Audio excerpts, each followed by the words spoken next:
Hey guys, welcome back to our YouTube channel. In this video, I will show you how to join a community on WhatsApp. So quickly open up your WhatsApp application. Now to join these communities, you can come here to updates, or if you know the community, then go ahead and search for the community. So for this case, I have a community over here. Just come over here and then you can either choose to add a group or you can choose to join the community. So for this case, I have this community I'm seeing. It's called Mr. Ricky. Okay, so just tap over here and then tap on join.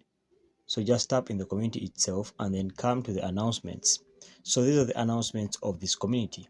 So guys, point to note is that the community has two things. It has announcements and it's only the owner of the community that can make the announcements.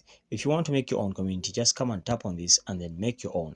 But for this case, you'll have to have the link of this community in order to join it.